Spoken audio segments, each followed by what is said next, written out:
Hello guys, आज मैं ऐसी मूवी लेकर आया हूँ जिसमें हम एक ऐसा स्नाइपर देखने वाले हैं जिसको कहते हैं कि कोई भी निशाना उसका नहीं चूका।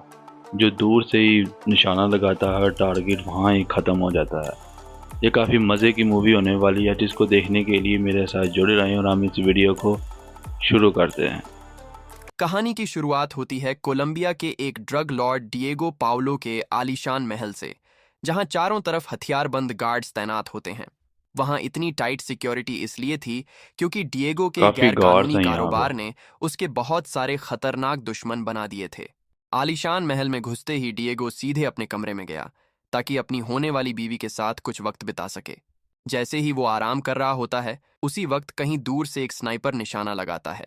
वो भी बिना कोई चेतावनी दिए एक गोली विंडो से होते हुए सीधे उसके सिर में लगती है और वो वहीं ढेर हो जाता है। काफ़ी बुरी आगे हम मौत है देखते इसकी। हैं अमेरिकी सैनिकों का एक ग्रुप कब्रिस्तान में पहुंचा, जहां एक माहिर स्नाइपर ब्रैंडन बेकेट अपने साथी की मौत पर उसके अंतिम संस्कार में शामिल होता है।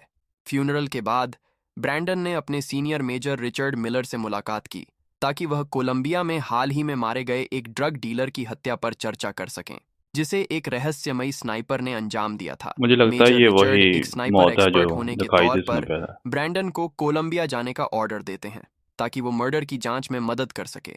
ब्रैंडन जल्द ही बोगोटा, कोलंबिया पहुंचता है, जहां उसने एक मिलिट्री बेस पर केस हैंडल के लिए रिपोर्ट करी।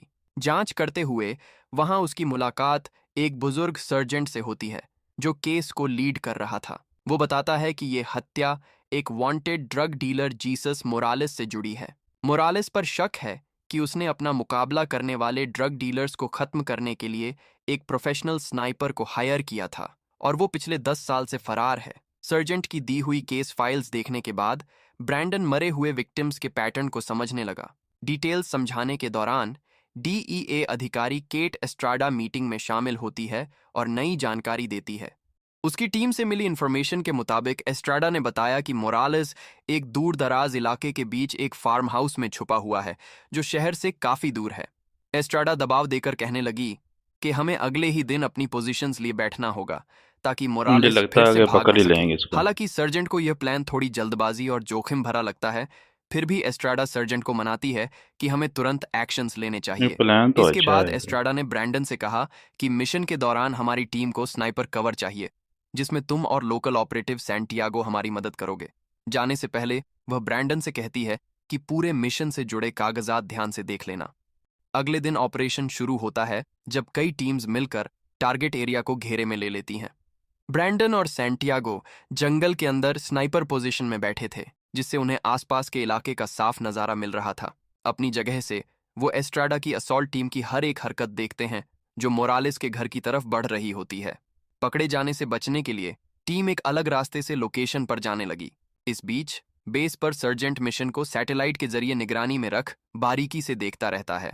थोड़ी ही देर में जॉन सैमसन, जो होमलैंड सिक्योरिटी का एक खास एजेंट होता है, कंट्रोल रूम में पहुंचा और मोराल्स के घर पर चल रहे ऑपरेशन की टीम में शामिल हो गया। वहीं बाहर एस्ट्राडा की टीम अपने टारगेट के पास पहुंच गई थी। जैसे ही सभी टीम्स अपनी पोजीशन पर पहुंची, पहला ग्रुप आगे बढ़ा और घात लगाने लगा। घर में एंटर होते ही अचानक मुझे जोर का लगता है कुछ धमाका भी नहीं हुआ, मिलेगा इसे। जिसमें कई सैनिक वहीं मारे गए। उसी वक्त दूर जंगल में से एक छुपा हुआ स्नाइपर एस्ट्राडा की टीम पर नजर बनाए हुए था। उसने एस्ट्राडा के सबसे भरोसेमंद दोस्तों में से एक पाब्लो को निशाना बनाया और उसके पैर पर गोली चला दी। जख्मी होकर वो दर्द से गिर पड़ा। ये देखकर एस्ट्राडा उसकी तरफ भागी और उसे सुरक्षित जगह पर घसीट कर लाने लगी। लेकिन स्नाइपर ने फिर से सटीक गोली मारी, जो पाब्लो के सिर में लगी और वो वहीं बुरी तरह मारा जाता है।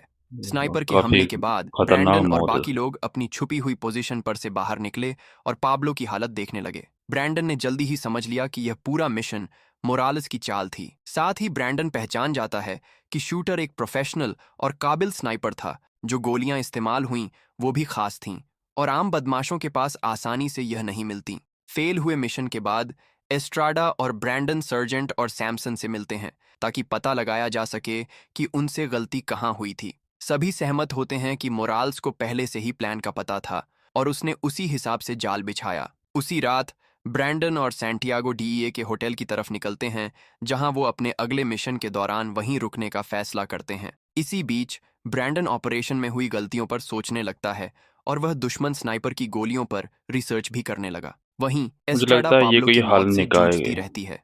जवाब तलाशते हुए वह एक नाइट क्लब जा पहुंची, जहां उसे एक कॉन्टैक्ट से मिलना था। उसी बीच क्लब के अंदर एक आदमी उसे परेशान करने लगा, जिसे वह जल्द ही सबक सिखा देती है। थोड़ी देर बाद उसकी मुलाकात हुई कार्लोस से, जो क्रिमिनल ग्रुप्स की सीक्रेट इन्फॉर्मेशन देने वाला एक एजेंट था।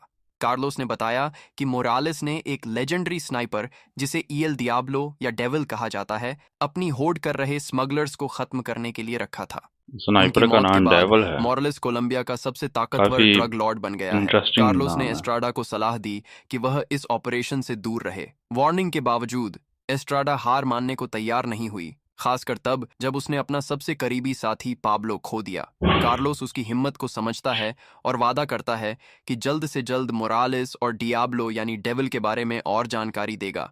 इसी बीच ब्रैंडन जल्दी से होटल की छत पर पहुंचता है, जब सैंटियागो ने उसे बताया कि उसने बिल्डिंग की तरफ एक लेजर को एम करते देखा। ब्रैंडन बंदूक तान लड़ाई के लिए तैयार हो जाता है। यह देखकर डेविल उसे मारने के लिए और भी ज्यादा सतर्क हो गया। सैंटियागो की मदद से ब्रैंडन ने आखिरकार अपने निशाने को देख लिया था। दोनों स्नाइपर अपनी स्किल्स का इस्तेमाल करते हुए एक दूसरे पर गोली चलाते हैं, लेकिन डेविल होशियारी दिखाते हुए ब्रैंडन की गोली से बच जाता है। उसके बाद ब्रैंडन तुरंत ही छुप गया काफी और डेविल होशियार है ने डेविल जल्द ये। ही उस पर निशाना लगा दिया, लेकिन वो अपने निशाने में चूक गया था। दरअसल ब्रैंडन जिंदा होता है। इस छोटे से मुकाबले में ब्रैंडन को पता चला कि डेविल अपनी स्नाइपर राइफल में अलग किस्म की गोलियां इस्तेमाल कर रहा था। अगले दिन सर्जेंट एस्ट्राडा और सभी ने ब्रैंडन के बॉस रिचर्ड के साथ वीडियो कॉल किया। रिचर्ड ने बताया कि डेविल अपनी राइफल में हाई टेक पियर्सिंग बुलेट्स इस्तेमाल कर रहा है, जो अपना टारगेट लॉक करने के साथ साथ जब चाहे तब फट सकती हैं। रिचर्ड ने यह भी बताया कि अमेरिका के ये तो मिनिस्ट्री ऑफ डिफेंस ने धमाके भी वाली गोली है। एडवांस गोला बारूद विकसित किया था। इसी बीच मोरालेस अपने सीक्रेट फार्म हाउस में बोगोता के कुछ गैंग मेंबर्स के साथ बिलियर्ड्स खेलते हुए आराम फरमा रहा था। एक दाव हारने के बाद आराम मोरालेस ने फरमा अपनी रहा। बंदूक उस गैंग लीडर मनोलो के सर पर तान दी, क्योंकि उसने सिर्फ गेम जीत लिया होता है। यह देख वहां मौजूद सभी लोग डर गए। कुछ ही देर बाद मोरालेस ने बंदूक नीचे रख कहा कि मैं सिर्फ मजाक कर रहा था। थोड़ी देर बाद मोरालेस को पता चला इन कि लोगों का ब्रैंडन और मजाक भी एस्ट्राडा अजीब होता अभी भी जिंदा हैं। है, अगले तो की उसने जान गुस्से में निकाल अपना देते हैं। कमरा छोड़ा और वह डियाब्लो से कांटेक्ट करने की कोशिश करने लगा। जब मोरालेस अपने प्राइवेट रूम में पहुंचता है, तो वहां उसने देखा कि डेविल पहले से ही वहां मौजूद था और वह उस पर बंदूक ताने बैठा होता है। डियाब्लो उससे पैसों की मांग करने लगा, लेकिन ये मोरालेस डेविल। कहता है कि तुम्हारा काम अभी पूरा नहीं हुआ है। मोरालेस उसे कहने लगा कि अगर तुम्हें अपना पैसा चाहिए तो तुरंत ब्रैंडन और एस्ट्राडा को मार डालो। उसी वक्त एस्ट्राडा ब्रैंडन और काफी सैंटियागो टैक्सी खतरनाक की मदद प्लानिंग से है। डियाब्लो यानी डेविल की इंफॉर्मेशन लेने जा रहे होते हैं। अचानक एस्ट्राडा को कार्लोस का कॉल आया, जिसने उन्हें डियाब्लो की गर्लफ्रेंड का पता दिया। वो फौरन अपना रूट बदलते हैं और लोकेशन की तरफ जाने लगते हैं। तभी रास्ते में आ रहे एक ट्रक ने उन्हें जोरदार टक्कर मार दी। फिर मोरालेस के लोगों ने उन्हें घेर लिया और वह उन पर अंधाधुंध गोलीबारी करने लगे। इस हंगामे में सैंटियागो को गोली लग जाती है और वो मौके पर ही मर जाता है। लड़ाई के बीच एस्ट्राडा अकेले ही डेविल की गर्लफ्रेंड के घर की ओर निकल गई। वहां पहुंचने के बाद जब वो अंदर घुसने की कोशिश कर रही होती है, तो मनोलो और उसके लोग उसे रोक लेते हैं। अकेले होने के बावजूद एस्ट्राडा उन बदमाशों से लड़ने लगी, लेकिन वो ज्यादा देर काफी तक टिक बहादुरी नहीं इसकी। पाती। उन बदमाशों ने उसे पीटकर घायल कर दिया। ठीक उसी वक्त ब्रैंडन उसकी मदद के लिए वहां पहुंच जाता है और वह एक एक बदमाश को शूट कर मार गिराने लगा। उन्होंने मिलकर डियाब्लो की गर्लफ्रेंड से उसका नेकलेस ले लिया, जिसमें डियाब्लो की एक फोटो लगी होती है। फोटो मिलने के बाद ब्रैंडन ने उसे तुरंत सर्जेंट और सैमसन के पास हेडक्वार्टर भेजा, ताकि उन्हें उस रहस्यमयी स्नाइपर की असली पहचान पता चल सके। कॉल के दौरान ब्रैंडन बताता है कि वो और एस्ट्राडा कुछ वक्त के लिए छुपकर डेविल के बारे में और जानकारी इकट्ठा करेंगे। साथ ही उसने सर्जेंट से सैनिकों की तैनाती पर रोक लगाने को कहा, क्योंकि उनकी मौजूदगी से दुश्मन को उनकी भनक लग जाएगी। ब्रैंडन और एस्ट्राडा यह तरीका इसलिए अपनाते हैं क्योंकि उन्हें शक है कि मोराल्स के गवर्नमेंट एजेंसीज से कुछ कनेक्शन है। इसलिए उन्हें सरकार के अंदर ऐसे तरीका लोगों तो की काफी पहचान करनी खतरनाक है होगी इसका। जो मोराल्स की मदद कर रहे हैं। ब्रैंडन और एस्ट्राडा ने कार्लोस से मुलाकात की, लेकिन अफसोस कार्लोस के पास भी कोई खास नाम नहीं होते। हालांकि वो यह बताता है कि कई पावरफुल लोग हैं जो सरकारी संगठन बनाकर मोरालेस की ड्रग्स के धंधे में मदद कर रहे थे। यह इंफॉर्मेशन मिलते ही ब्रैंडन और एस्ट्राडा ने मोरालेस के करीबी साथियों को एक एक कर निशाना बनाना शुरू कर दिया ताकि वो या तो मोरालेस या डेविल को बाहर निकाल सकें। सैमसन इस प्लान से पूरी तरह असहमत था क्योंकि उसे लगता है कि इससे पूरे इलाके में दहशत का माहौल फैल जाएगा। मुझे वहीं इस पर दूसरी शक तरफ होता है, ये रिचर्ड और सैमसन सर्जेंट इस प्लान की साइड जो ले उससे रहे थे मिला हुआ है। क्योंकि उन्हें लगता है कि यह मोराल्स को अपने बिल से बाहर निकालने का सबसे कारगर तरीका है। एक रात मोराल्स को खबर मिलती है कि उसके एक बिजनेस पार्टनर को ब्रैंडन और एस्ट्राडा ने मार गिराया। गुस्से में आकर उसने डियाब्लो से मुलाकात की और उसी रात उन्हें खत्म करने के लिए उसे बहुत सारे पैसे दिए। बिना देर किए डेविल मनोलो के पास अपनी मदद के लिए कुछ जानकारी लेने जाता है। पैसे मिलने के बाद मनोलो मदद करने के लिए राजी हो गया और साथ ही उसने बताया कि ब्रैंडन और एस्ट्राडा कार्लोस के साथ मिलकर काम कर रहे हैं। ये सुनकर डेविल मनोलो से कहता है कि कार्लोस को चर्च के सामने लटका दो। फिर डियाब्लो घात लगाकर कहीं छुप गया था। वो ब्रैंडन और एस्ट्राडा के सामने आने का इंतजार करता है। जब एस्ट्राडा ने कार्लोस को पेड़ से लटकता देखा तो वो घबरा गई और उसे बचाने उसके पास जाने लगी। ब्रैंडन उसे रोक वार्निंग देने लगा कि ये एक जाल है ताकि उन्हें खुले में फंसाया जा सके। ब्रैंडन ने उसे मनाया कि हम अभी भी अपनी जगह से कार्लोस को बचा सकते हैं। ब्रैंडन ने ध्यान से उस रस्सी पर गोली मारी ठीक तब जब कार्लोस मरने वाला था और उसे बचा लिया। लेकिन डियाब्लो तुरंत गोली चलाता है और कार्लोस को मार गिराता है। अगले दिन ब्रैंडन और एस्ट्राडा कार्लोस के फ्यूनरल में शामिल कार्लोस हुए तो मर गया जहां ही। उसके परिवार वाले और कई लोग गम में डूबे हुए थे। ठीक उसी वक्त ब्रैंडन को विक्टर का अजीब बर्ताव नजर आता है और ब्रैंडन भागते हुए उसका पीछा करने लगा। थोड़ी हिचकिचाहट के बाद विक्टर सहमत हो जाता है और मोराल्स के सीक्रेट ठिकाने का पता बता देता है।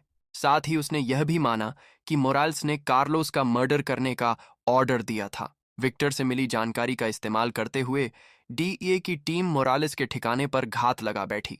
ऑपरेशन बिना किसी परेशानी के चलता है और मोरालेस इस बार बिना कोई साजिश किए पकड़ में आ जाता है। अरेस्ट होने के थोड़ी देर बाद इसमें बेसिकली मोरालेस को साजिश सैमसन टूर हो अपने गई। साथ मियामी अमेरिका में कस्टडी के लिए ले इतनी जाता है। जल्दी और इसी आसानी से बीच पकड़ा जाना डियाब्लो काफी एक मुश्किल, फेक पासपोर्ट से अजीब मियामी है। पहुंचा और एयरपोर्ट सिक्योरिटी से आसानी से बच निकला। इस दौरान ब्रैंडन और उसकी टीम मोरालेस के ट्रांसफर के लिए एयरपोर्ट पर तैयारी कर रहे थे। तभी ब्रैंडन रिचर्ड से मिलता है जो सेना द्वारा बनाई गई सबसे नई स्मार्ट बुलेट उसे दिखाता है। रिचर्ड ने बताया कि इन बुलेट्स का वर्जन भी सेम डेविल वाली टेक्नोलॉजी जैसा है। साथ ही उसने यह भी खुलासा किया ऑफिशियल रिकॉर्ड्स के मुताबिक 100 स्मार्ट बुलेट्स गायब हो गईं और आज तक उन बुलेट्स का कुछ पता नहीं। एयरपोर्ट के दूसरे हिस्से में डियाब्लो एक कमरे में बैठ जाता है और एक और शिकार के लिए अपना स्नाइपर गियर तैयार करने लगता है। इसी बीच मोरालेस का चेहरा एक मुझे कपड़े लगता से है इसको छुपाकर मार देगा। कई सिक्योरिटी के साथ सुरक्षित कोर्ट में पेश करने के लिए ले जाया जा रहा था। जब पहला काफिला निकल रहा होता है तो सैमसन ने पूछा कि ब्रैंडन और उसकी टीम क्यों उसके साथ नहीं जा रहे। ब्रैंडन ने कहा कि जो काफिला अभी अभी निकला है वो सिर्फ दुश्मन को चकमा देने का एक तरीका है। उसने समझाए कि उस काफिले में जो आदमी है वो मोराल्स नहीं बल्कि असली मोराल्स एक सफेद वैन में अलग से भेजा मुझे इस पर जाएगा शक जो हो रहा है थोड़ी कि देर ये में निकलने बताएगा वाली जरूर। है। वहीं दूसरी तरफ डियाब्लो को एक गवर्नमेंट एजेंट से ऑर्डर मिलता है कि मोरालेस को मार डालो इससे पहले कि वो ड्रग ऑपरेशन में शामिल सभी लोगों का नाम बता दे। उसी समय ब्रैंडन और एस्ट्राडा अपनी पोजीशन लेकर उस बिल्डिंग के ठीक सामने टारगेट के लिए बैठ जाते हैं जहां डियाब्लो घात लगाए था। एस्ट्राडा पहले काफिले पर नजर रखे रहती है जबकि ब्रैंडन अपनी राइफल को डियाब्लो की तरफ ताने हुए था। डेविल को फोन पर एक मैसेज मिला जिसमें बताया गया कि मोरालेस एक सफेद वैन में है तो उसने अपना निशाना बदल दिया और वह इंतजार करने लगा। जब सफेद वैन एयरपोर्ट से बाहर निकल रही थी तब डेविल ने एक गोली चलाकर पूरी वैन के चीथड़े उड़ा दिए। तभी कुछ हथियारबंद बदमाश निकलकर वैन पर मुझे अब लगातार भी फायरिंग लगता है कि करने इसमें लगते नहीं हैं है। ताकि अंदर मौजूद व्यक्ति मर जाएं। तुरंत बाद ही ब्रैंडन की टीम उन बदमाशों को एक इसमें एक कर नहीं मार है। गिराने लगी। जी जी। मौका मिलते ही ब्रैंडन ने डेविल पर निशाना साधा और रिचर्ड की दी बुलेट चला दी। वो गोली सीधे डेविल तक पहुंचे धमाका कर उसे मार गिराती है। जैसे ही हंगामा ठंडा पड़ता है उन्हें पता मैंने चला कहा कि था ना। मोरालेस बच गया क्योंकि वो असल में पहले काफिले के अंदर था। डेविल का निशाना बनाई गई सफेद वैन खाली निकली और उसे दूर से कंट्रोल किया जा रहा था। ये पूरा प्लान ब्रैंडन और उसकी टीम का बनाया हुआ हिस्सा था। उनका मकसद सैमसन को असली गद्दार के तौर पर मैंने बेनकाब कहा था करना ना, जो ये मोराल्स के साथ गद्दार ड्रग्स के उनके साथ धंधे रला में है। हुआ है। सैमसन ने डेविल से मोराल्स की जान लेने को इसलिए कहा ताकि वह अपना पर्दाफाश होने से बच सके और उसका सच सामने न आए। जब एस्ट्राडा सैमसन की बात सुनती है और देखती है कि उसे अपने की पर कोई पछतावा नहीं तभी उसका गुस्सा फूट पड़ा। और वो गुस्से में आकर सैमसन को मारने लगती है। सैमसन को उसके अपराधों के लिए गिरफ्तार कर लिया जाता है। रिचर्ड ब्रैंडन और एस्ट्राडा की तारीफ करता है तारीफ तो उनकी बनती है काबिलियत उसकी। और बहादुरी की वजह से, क्योंकि उन्होंने सच सामने लाने के साथ साथ केस भी खत्म किया। केस खत्म होने की खुशी में एस्ट्राडा ब्रैंडन के साथ वहां से चली जाती है और इसी के साथ हमारी कहानी यहीं खत्म हो जाती है। आप लोगों ने मूवी देखी, मैंने भी देखी। ये काफ़ी मज़े की मूवी थी जिसमें एक स्नाइपर दिखाया जाता है जो काफ़ी ख़तरनाक तरीके से अपने टारगेट को हिट करता है, और गोली भी जो इस्तेमाल करता है वो तकरीबन इतनी तो होनी होएगी। काफ़ी ख़तरनाक गोली भी थी और अपने टारगेट को ख़त्म कर देती थी एक बार में, जिसमें 2 पुलिस वाले उसको रोकते हैं और आखिरकार उसे भी मार देते हैं, जैसे सैमसंग के ज़रिए उन्हें गलत लोकेशन दे के। ये काफ़ी मज़े की मूवी रही है। मैं इस चैनल पर और एक्सप्लेनेशन मूवी पर रिएक्शन लाता रहूँगा, जिसको देखने के लिए इस चैनल को सब्सक्राइब करें ताकि हर आने वाली वीडियो आप तक सबसे पहले पहुँचे। शुक्रिया।